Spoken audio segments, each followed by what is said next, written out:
everybody, and welcome back to Progression Motorsports. Today we are taking a nice drive in the 8.6 down to John's shop, where we're going to check out all the parts he's collected for his 7AG build. That 7AG is going to be going in his SR5 coupe, so really stoked for that. It's been a long time coming. The engine is going off to a shop in Connecticut later this week for assembly, so I want to check out all the parts he's put together and what's going to be going into this motor. And he also has some other just generally rare parts to his that he's added to his collection, so we're going to check those out too.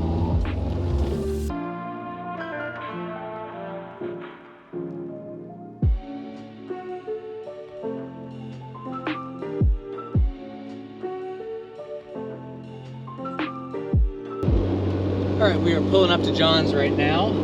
We have done so much work on the cars here over the years, and it's just like, it's always a comforting feeling to bring the cars back here.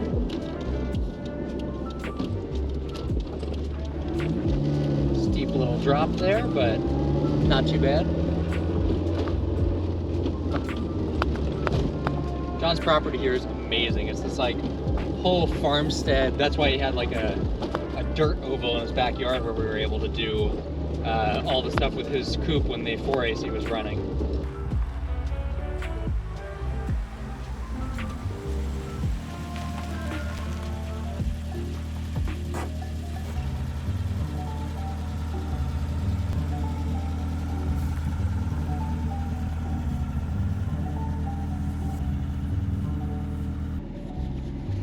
And let's go see some 7AG stuff. Hello. Yo. How are you? All right, we're at John's. Nick's car is here too. John has his collection of 7AG parts.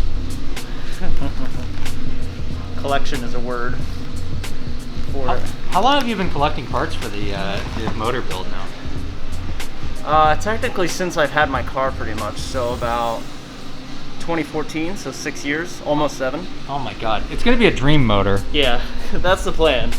What's 7AG versus 4AG, and like, what is a 7AG in general?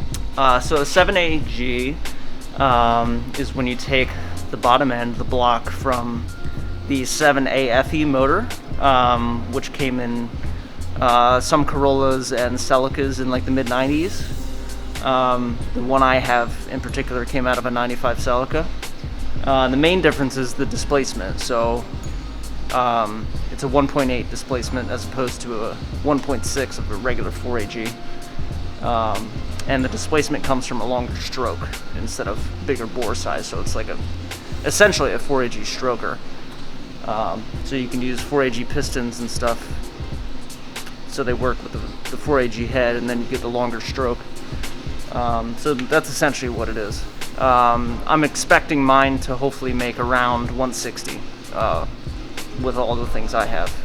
It's funny, like those numbers to most people I think like are like, how are you only going to make 160 horsepower and have fun? It seems low, but you know, in the world of 4AGs, that's, you know, 250 is pretty extreme for an NA car. Yeah, when you're a Corolla person, you're like, damn, like 160 is serious. You're gonna move. Yeah, and when you put that much power in a car this light, you know, that's more than plenty to have fun. So, so this is the 16 valve big port head that came off of the first 4AG that I bought, the one that Nick bought originally.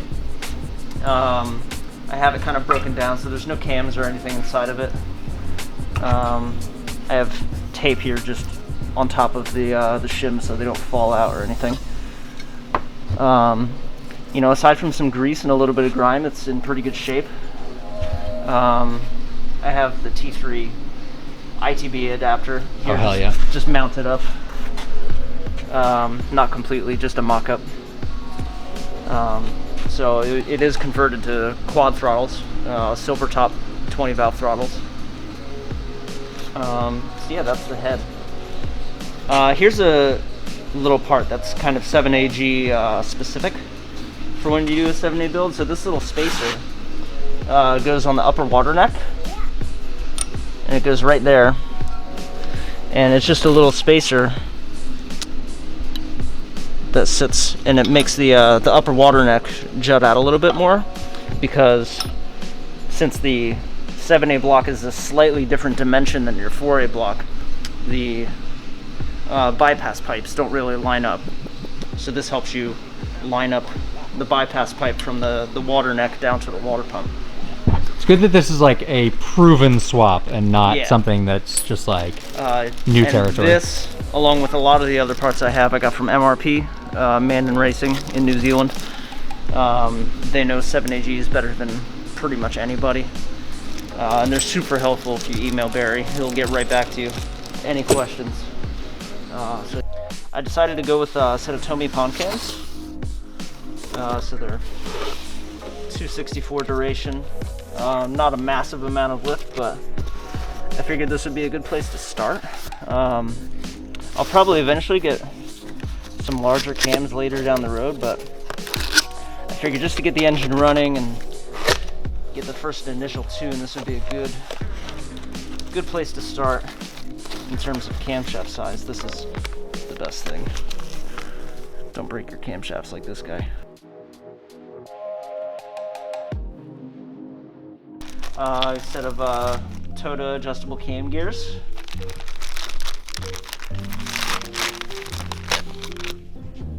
These came on another 4AG that I had bought, basically just for the parts. Got a set of ARP head studs for connecting the head to the block.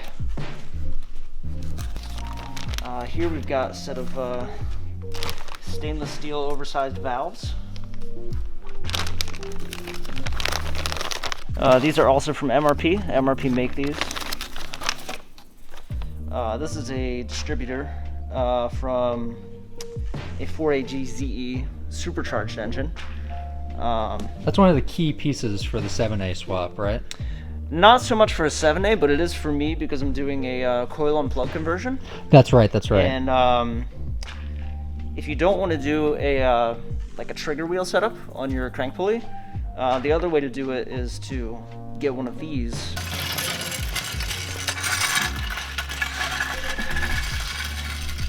Alright, so here's my box of all of the bits for the bottom end. There's a lot in here. I'll start with the thing on the top.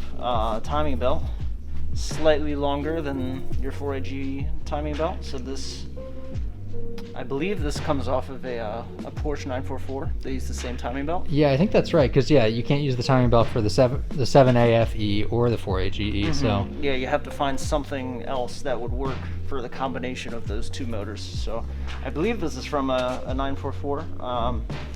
Battle Garage sells this as part of a 7AG kit. Alright, so more parts from MRP. This is a billet sump spacer. So this goes at the bottom of the motor. Gives you about almost a half an inch of space between the bottom of the block and where the sump starts.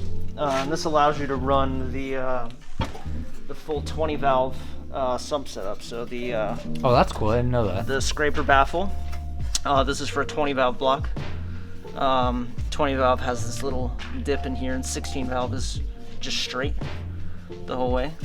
So a little scraper baffle there, and then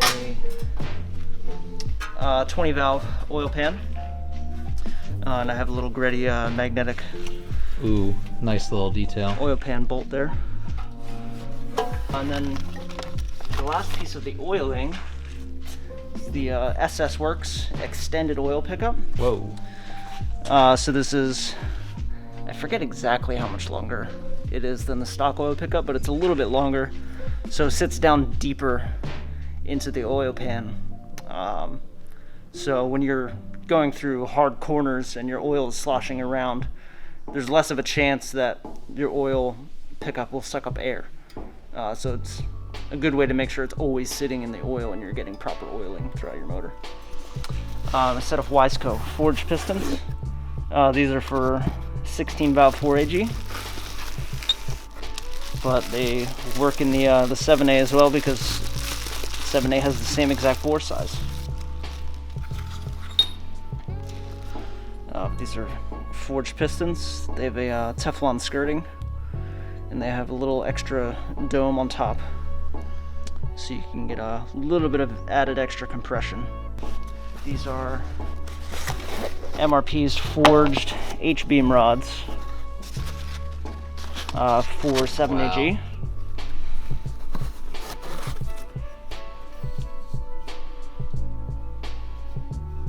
Those are too cool. Yeah, these are really nice. There's little holes in there for oiling, so oil runs through this track and then it goes through the hole and it oils the wrist pin, which then oils the inside of the piston, so you get lubrication in there as it's turning. So these are a nice upgrade to over OEM style. Here we have our bearings for the crankshaft and the con rods. We have a mix of King bearings and ACL race bearings. This combo was recommended to me by Barry at MRP. This engine is not like, this is not like a throw an LS in it, let's make some power and go kind of engine. This is like proper Japanese car nerd type of engine. And like even so much far past like Japanese car nerd, where it's just like, you know, the 8.6 is already like kind of the king of the nerdy cars, but this is like 90s, early 2000s racing inspired Japanese car nerdiness. Now I know this looks like any old rolling shell, but for me it's kind of weird to see John's car like this, because it hasn't always been like this. When John bought this car back in 2014, it was super clean on the outside, and the interior was like showroom condition. It's amazing. But as clean as it was, John was not worried about driving this thing hard. He had a dirt oval in his backyard, so pretty much any chance he could get, he was out there beating on the 4AC. And he drove 400 miles back here before the motor finally gave out. I learned to drive stick on this car. I was clutch kicking before I had ever put a car in 4th gear. It was amazing. It's hard to believe we could have more fun with this car than we did back then, but I think with the 7AG in, it's gonna be even better. All right, there are more parts, believe it or not. Believe it or not, yeah. All right, so here we have some more parts for Mr. JSP John. I was very excited when I heard he was developing these. These are Billet 4AG engine mounts. So cool. Height adjustable, which is really awesome. You have the that's cool. The OEM position, and then you can make it 9.5 millimeters lower. We have the Billet alternator bracket. Wow, I hadn't seen that in person yet. That is clean. That's awesome. Came with all new hardware and a new bolt at the bottom for the alternator, so that'll get mounted up down here. Oh yeah. Like so. They, I believe he only made one of these for me because I personally requested it. No way. Last year, when he did this run of shift knobs, I requested raw billet aluminum version with no finish. So there's the raw aluminum shift knob. Ooh, I see some exciting stuff in there. Yeah, there's some billet goodies in here. Ooh, yeah. These are things that are going to be installed after I get the engine back from the machine shop. A coil and plug plate. Cool. That goes here. Ah, for when you do the I coil. haven't seen those together yet. That looks so good. The coil on plug conversion. It's the JSP Fab fuel rail. This is the race version for the big ports, so there's no provision for the dampener on the top, and it's threaded for AN fittings on either side. So cool. You can tell by the box, this is my engine harness that was made for me by Mark at Panic Wire. This is my old Dizzy cap that I don't need anymore. Was that black in color? It was black, yeah. Oh, I'll give this to you if you want it. You yo, can have I might. Mine's red, and it just doesn't look right. It's yours. Big day. So here's the engine harness. Wow. Wired for the ITB conversion, coil on plug There aren't conversion. many things more satisfying in life than a nice brand new Panic Wire harness. I have a brand new Link ECU. the G4 Atom 2 that I've since had for 3 years now. And it's already outdated and I haven't used it yet. But there it is. Yeah, Tim Kennedy Pursuit 86 was the first person I knew that had a Link ECU. He actually has the Generation 1 Atom in his car, and he had a panic wire harness made before any of us. So he recommended Mark to me when I had my harness made. And then you may have recommended Mark to me too. I did recommend him to you and Nick, who both of you had harnesses made right after me. So damn. Yeah. John, the panic wire OG recommender. And for the major parts that I have for this build, that's pretty much it, I think. In terms of going through stuff. That's it? Yeah, that's it. I'm sure there's a couple little miscellaneous things here and there, but anything worth talking about, that's basically all I have at the moment. Sure, I speak for everyone when I say that was a very short list of parts and everyone's vastly disappointed. No, that's incredible. That's what a collection of 4AG/7AG parts. Impressive that anyone makes any of that. All right, so you're trying to make power in an 8.6, or you know, you don't want to use the stock 4AG. You don't want to use a red top just to get a little more power. But you also don't want to do 20 valve or beams, which are like the standard swaps and cheaper swaps for more power. Yeah, absolutely. And they do still keep the car like kind of in that like, you know, 4AG or like purity sense of Toyota 4-cylinder. Yeah, so why 7AG? So I guess my biggest inspiration for 7A is I'm a big fan of Tech Arts, and their N2 car is a 7AG car, and it is a monster of a motor. You know, it's NA and with ITBs, 7A bottom, and they make 272 PS, I think. Oh my god. Which is massive. That's insane. I'm lucky if I make, you know, 100 horsepower less than that. I appreciate the sensibility to be inspired by that, but not shoot for it directly. No.